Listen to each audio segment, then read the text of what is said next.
ஜனநாயகன் படத்திற்கு தணிக்கை சான்று வழங்குவது தொடர்பான வழக்கின் விசாரணையானது தொடங்கி நடைபெற்று வருகிறது சென்னை உயர்நீதிமன்றத்தில். இது பற்றிய மேலும் விவரங்களை செய்தியாளர் ராஜேஷ் விவரிக்க கேட்கலாம். வணக்கம் ராஜேஷ்.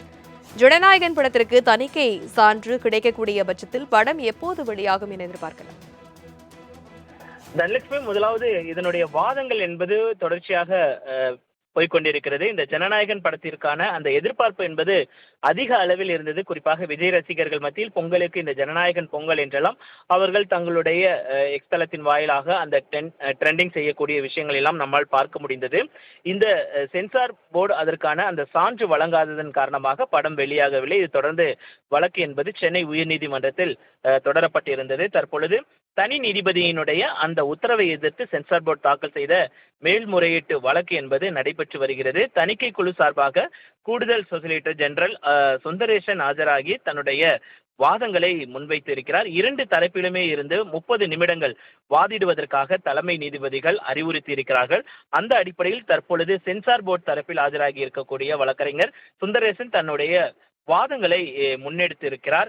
குறிப்பாக ஜனநாயகன் திரைப்படத்திற்கான அந்த தணிக்கை சான்று தொடர்பான உச்சநீதிமன்ற உத்தரவுகளை தலைமை நீதிபதி படித்தார். அதனைத் தொடர்ந்து படத்தை மறு ஆய்வு செய்ய குழுக்கு அனுப்பும் சென்சார் போர்டு முடிவு செய்தது குறித்து பட நிறுவனத்திற்கு ஜனவரி 5ஆம் தேதியே தகவல் தெரிவிக்கப்பட்டது.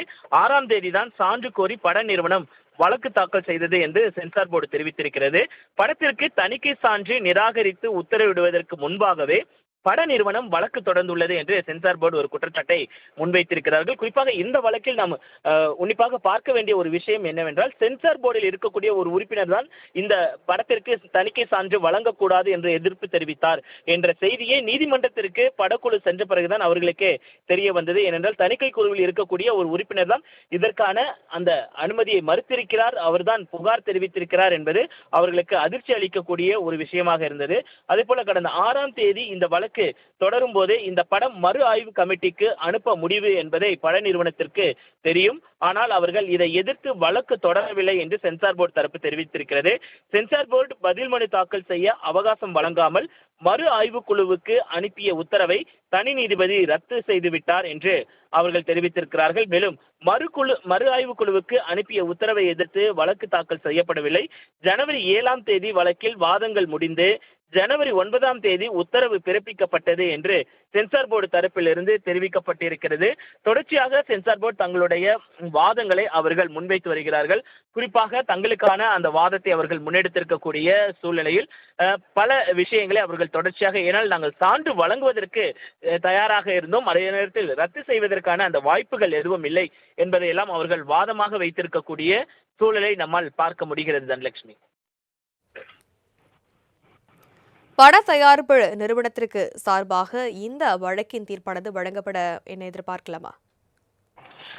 குறிப்பாக ஏற்கனவே இந்த படத்தினுடைய விவகாரம் என்பது கிட்டத்தட்ட அரசியல் ரீதியாகவும் அரசியலமைப்பு சட்டத்தின் ரீதியாகவும் முன்னெடுக்கப்பட்டிருக்கிறது. குறிப்பாக ஜனநாயகன் படத்திற்கான அந்த கலை படைப்பு என்பது இடி, வருமான வரித்துறை வரிசையில் கலைத்துறையிலும் மத்திய அரசினுடைய ஆதிக்கம் என்பது ஏற்பட்டிருக்கிறது என்று ராகுல் காந்தி தொடங்கி முதலமைச்சர் வரைக்குமே அந்த குற்றச்சாட்டை முன்வைத்திருந்தார்கள். அதே நேரத்தில் பாஜக தரப்பிலிருந்து இது இந்த சென்சார் போர்டு என்பது தனி அமைப்பு, அதனால் அவர்களை யாரும் எந்த விதமான அவர்களிடத்தில் அவர்களை யாரும் இயக்க முடியாது என்றெல்லாம் பாஜக தரப்பிலிருந்து தெரிவித்திருந்தார்கள்.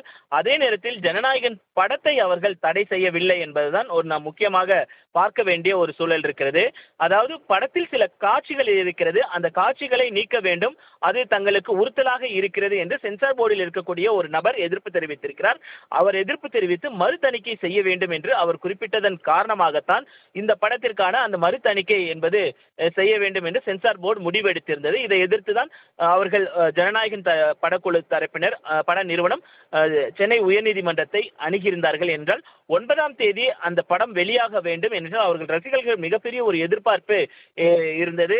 பல்வேறு நாடுகள், மலேசியா, சிங்கப்பூர் உள்ளிட்ட பல்வேறு நாடுகளிலும் இதற்கான எதிர்பார்ப்பு என்பது இருந்தது. முன்பதிவு தொடங்கி இருந்தது.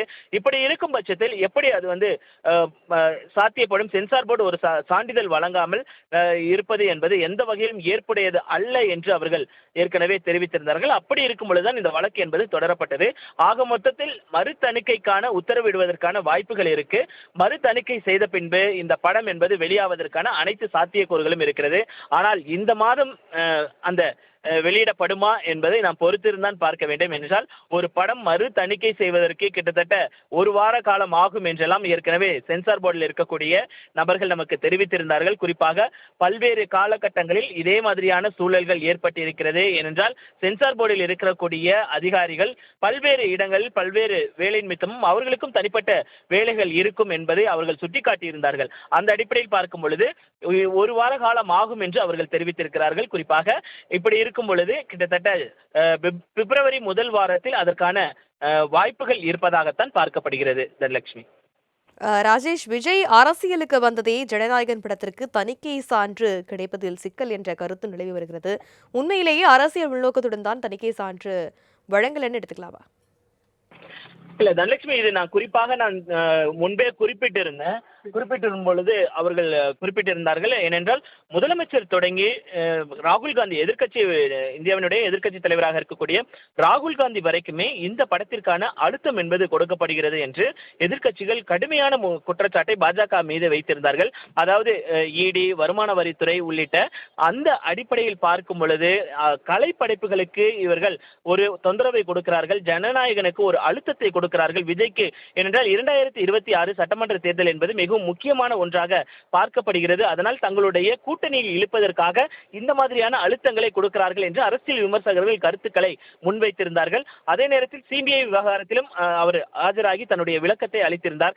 இப்படி இருக்கும் பொழுது முதலமைச்சர் தொடங்கி ராகுல் காந்தி வரைக்குமே இந்த ஜனநாயகன் படத்திற்காக குரல் கொடுத்திருந்தார்கள். கலை படைப்புகளுக்கு உள்நோக்கம் கற்பிக்க கூடாது என்பது பாஜகவினுடைய வாதமாக இருந்தாலும் இதில் அரசியல் பொன்பலம், அரசியல் இருக்கிறது என்றெல்லாம். ஏன்னா ஒரு சென்சார் போர்டு அதிகாரி யார் இதற்கான எதிர்ப்பு தெரிவித்தார் என்பது நீதிமன்றத்தில் தான் தெரிகிறது. அப்படி இருக்கும் பொழுது எப்படி சென்சார் போர்டு தன்னிச்சையாக செயல்படுகிறது என்பதை நாங்கள் எடுத்துக்கொள்ள முடியும் என்பது அரசியல் விமர்சகர்களுடைய வாதகமாக இருக்கிறது. அப்படி பார்க்கும் பொழுது அவர்களுடைய அந்த வாதம் என்பது அரசியல் தலையீடுகள் இருப்பதாகத்தான் பார்க்கப்படுகிறது. ராஜேஷ், பட தயாரிப்பு நிறுவனத்திற்கு கடந்த ஜனவரி 5ஆம் தேதியே தணிக்கை வாரியம் தரப்பிலிருந்து மறு ஆய்வுக்கு படம் உட்படுத்தப்படும் என்ற தகவல் கொடுக்கப்பட்டதாகவும் சொல்லப்பட்டிருக்கு. இந்த சூழல்ல அப்பவே பட தயாரிப்பு நிறுவன தரப்பிலிருந்து வழக்கு தொடராததற்கான முக்கிய காரணம் என்னவாக இருக்கும்? குறிப்பாக படக்குழுவை பொறுத்த வரைக்குமே தங்களுக்கு அந்த சென்சார் சான்றிதழ் என்பது கிடைத்துவிடும் என்ற நம்பிக்கை அவர்களுக்கு இருந்தது. ஏனென்றால் 6ஆம் தேதி தான் அவர்களுக்கு தெரிவிக்கப்பட்டிருக்கிறது. 9ஆம் தேதி படத்திற்கான முன்பதிவுகள் என்பதெல்லாம் தொடங்கி இருக்கக்கூடிய அந்த சூழ்நிலையில் எப்படி ஒரு படம் என்பது 9ஆம் தேதி வெளியாகும் என்பது அவருடைய ரசிகர்களுடைய மிகப்பெரிய ஒரு எதிர்பார்ப்பாக இருக்கக்கூடிய சமயத்தில் படம் வெளியாகவில்லை என்பது ஒரு வருத்தத்தோடு தான் படக்குழுவினர் நேரடியாக அவர்களுக்கு ஜனநாயகன படத்தின் பொறுத்த வரைக்குமே விஜயனுடைய கடைசி படம், அதற்கு பல சிக்கல்கள் வரும் என்பது அவர்கள் எதிர்பார்த்த ஒன்றுதான். அப்படி இருக்கும் பொழுது இதற்கு சென்சார் போர்டே ஒரு தடையாக இருப்பார்கள் என்பது அவர்கள் எதிர்பார்க்காத ஒன்று. அப்படி இருக்கும் பொழுது அவர்கள் நேரடியாக சென்சார் போர்டில் முறையிட்டால் அதற்கான நீதி கிடைக்காது என்பதற்காகத்தான் அவர்கள் நேரடியாக நீதிமன்றத்தை அணுகியிருக்கிறார்கள். நீதிமன்றத்தை அணுகி தங்களுக்கு அனுமதி அளிக்குமாறு அவர்கள் கேட்டிருக்கிறார்கள். குறிப்பாக தற்பொழுது பல்வேறு வாதங்கள் என்பது நீதிமன்றத்தின் முன்பாக வைக்கப்பட்டு வருகிறது. டிசம்பர் 22, 25 அன்று தணிக்கை சான்று குழுவின் அதிகாரி மட்டுமே தயாரிப்பாளருக்கு ஒரு கடிதம் அனுப்பியிருந்தார். அதில் திரைப்படம் மறுபரிசீலனை குழுவால் பார்க்கப்பட்டு விட்டதாகவும் தயாரிப்பாளர் 14 காட்சிகளை நீக்கினால் படத்திற்கு UA 16+ சான்றிதழ் வழங்க பரிந்துரைக்கப்பட்டுள்ளதாகவும் குறிப்பிடப்பட்டிருந்தது. டிசம்பர் 22 அன்று அனுப்பப்பட்ட அந்த கடிதம் ஒரு இடைக்கால முடிவுதான் என்றும் அது 2024ஆம் ஆண்டு ஒளிப்பதிவு சான்றிதழ் விதிகளின் கீழ் சான்றிதழ் வழங்கும் இறுதி முடிவு அல்ல என்று சென்சார் போர்டு தெரிவித்திருக்கிறது. அதே போல 14 காட்சிகளை நீக்க வேண்டும் எனவும் அதன் பின்பு படத்தை மீண்டும் பார்த்து முடிவெடுக்கப்படும் எனவும் தெரிவிக்கப்பட்டது. ஆனால் 14 காட்சிகளை நீக்கிவிட்டால் சென்சார் சான்று வழங்க கோரினார்கள். இறுதி முடிவு எடுக்கப்படாமல் அடுத்த கட்ட நடவடிக்கையை நிறுத்தி வைக்க முடிவு செய்யப்பட்டது என்று சென்சார் போர்டு தரப்பிலிருந்து தெரிவித்திருக்கிறது. இதற்கிடையில் படம் தொடர்பாக புகார் வந்ததால் மறு ஆய்வுக்குழுக்கு அனுப்ப முடிவு செய்யப்பட்டது. டிசம்பர் 22ஆம் தேதி கடிதத்தை அனுப்பிய அமைப்பு ஆலோசனை குழுவாக கருதப்பட வேண்டாமா அல்லது அது வாரியத்தால் நேரடியாக அனுப்பப்பட்டதா என்று தலைமை நீதிபதி ஒரு முக்கியமான கேள்வியை எழுப்பியிருக்கிறார். குறிப்பாக தனலட்சுமி, நாம் இதில் பார்க்க வேண்டிய சில விஷயங்கள் இருக்கிறது. ஏனென்றால் கிட்டத்தட்ட டிசம்பர் 22 அன்று தணிக்கை குழு அதிகாரி மூலமாக தயாரிப்பாளருக்கு ஒரு கடிதம் என்பது எழுதப்பட்டிருக்கிறது. 14 காட்சிகளை நீக்கினால் மட்டுமே UA சான்றிதழ் வழங்கப்படும் என்று அந்த காட்சிகளை நீக்குவதற்கு படக்குழுவும் அவர்களும் தயாராக இருப்பதாக அவர்கள் தெரிவித்திருக்கிறார்கள். இருந்த போதிலும் சென்சார் போர்டு தான் அவர்களே ஒப்புக்கொண்டிருக்கிறார்கள். புகார் வந்திருக்கிறது, மறு ஆய்வு செய்ய வேண்டும் என்று அவர்கள் தெரிவித்திருக்கிறார்கள். ஆக மொத்தத்தில் ஒரு உள்நோக்கத்தோடு அவர்கள் செயல்பட்டிருக்கிறார்களா என்ற கேள்வியை தற்பொழுது தலைமை நீதிபதி முன்வைத்திருக்கிறது முக்கியத்துவம் வாய்ந்ததாக பார்க்கப்படுகிறது. ராஜேஷ், ஜனநாயகன் படத்திற்கு தணிக்கை சான்று வழங்கப்படாததற்கு பல்வேறு அரசியல் கட்சி தலைவர்கள், நடிகர்கள் உள்ளிட்டோர் தங்களது கருத்துக்களை தெரிவித்து வந்தனர். இந்த சூழல்ல விஜய் மௌனம் காப்பதற்கான காரணம் என்னவா இருக்கும்? குறிப்பாக எந்த ஒரு படமாக இருந்தாலும் சரி, அதனுடைய தயாரிப்பாளர் தான் அதை அணுக வேண்டிய ஒரு சூழல் என்பது இருக்கிறது. நீங்கள் அப்படி பார்த்தால் படத்தில் நடித்த அத்தனை நடிகர்களையும் நாம் குற்றச்சாட்டு முன்வைக்க வேண்டிய ஒரு சூழல் தான் இருப்பதாக அவரது தரப்பினர் தெரிவிக்கக்கூடியதை நம்மால் பார்க்க முடிகிறது. இந்த பிரச்சனை என்பது சென்சார் போர்டுக்கும் பட தயாரிப்பாளருக்குமான அந்த பிரச்சனை தான். ஏனென்றால் ஒரு படத்தை முடித்துக் கொடுப்பதுதான் ஒரு நடிகருடைய வேலை. அதன் பின்பு அது வெளியாகும் பொழுது அதற்கான ப்ரொமோஷன், அதாவது பட தயாரிப்பு நிறுவனம் கேட்டுக்கொண்டால் அதற்கான ப்ரொமோஷனுக்கு நடிகர் செல்ல வேண்டும். அப்படி இல்லை என்றால் அந்த படம் வெளியிடுவது உள்ளிட்டவைகள் காரணங்கள் எல்லாமே தயாரிப்பாளர் சம்பந்தப்பட்டது.